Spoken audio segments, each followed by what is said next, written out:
for what you have achieved. And one of the doctors had come here and was thanking us for the appointments, but I don't think we deserve the thanks. We are simply doing our duty, our job, and our service to our people. You all deserve it. It's as simple as that. You deserve what you're getting today. The way our recruitment process is being conducted by this government, there is complete transparency in terms of how we select our doctors or different officials at different levels. And you are here because you are capable. You are here because you are among the best. And you have done well in the exam. And for us as a government, the only thing that we have facilitated in the entire process is to be able to make the process faster. We had a big problem in recruitment. We still have. We segregated the different processes. We opened up recruitment boards for education and for health. And that was the only decision that actually was our work, where we have ensured that process moved very fast. Before your exams and your selection was done, it would take anything from 2 to 3 years to sometimes even 5 years before we could recruit doctors. There are some recruitment processes which have been in the pipeline for 6-7 years in different departments.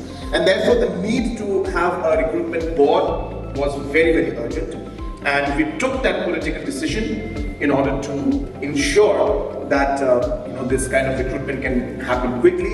And I thank the officials, our Principal Secretary, our Commissioner Secretary and others who had worked tirelessly to make this happen, and because of that, you all are here today.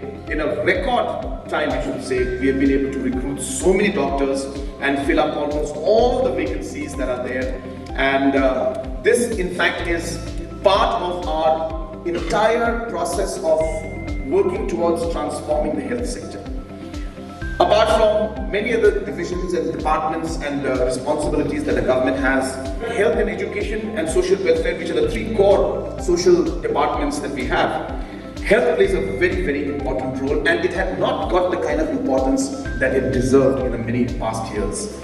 You'll be happy to know that the budget provision that we give to health today in terms of percentage is the highest in the country. We are giving 8% of our budget to health, and that is, as I said, number 1 in the country. And this has gone up more than double. When we started off, it was less than 5%, around 4 point something percent, and today over 8% of our budget we spend on health and the other related activities because of the fact that we give importance to health in our system.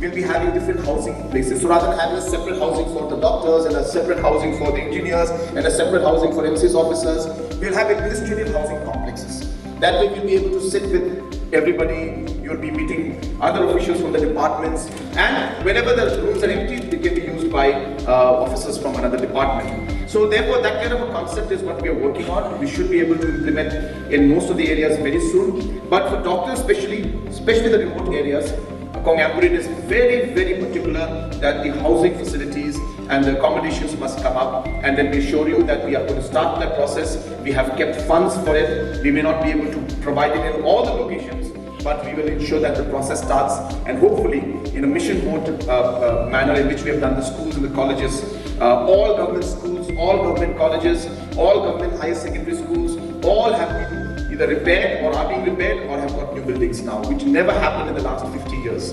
We did that in the last 5 years, and our target is that we'll finish the hospitals and the CHCs, PHCs and sub-centers also within this term of this government. So therefore there's a lot of work going on.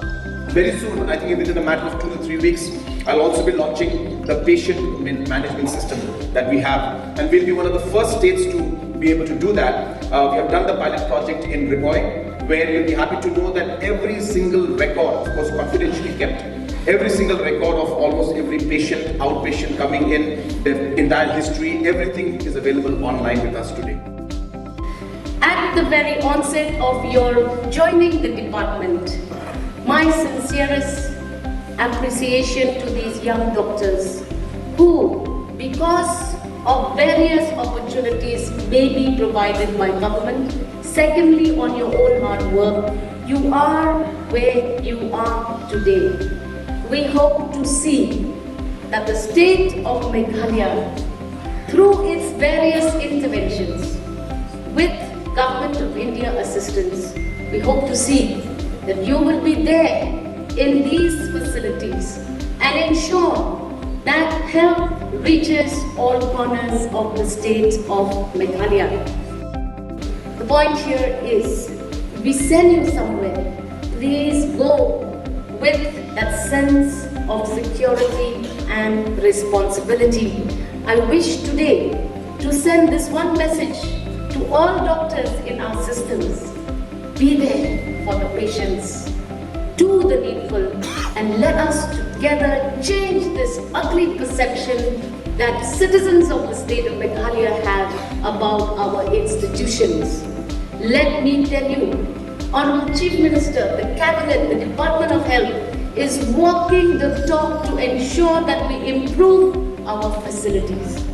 No matter how many machines we buy, no matter how many rooms extra we need, infrastructure we build, if doctors do not have the sense of belonging. Today, it is a matter of pride for me to be standing here next to the Honorable Chief Minister to hand over these appointments to you. Go, do justice to these vacancies that you will now occupy.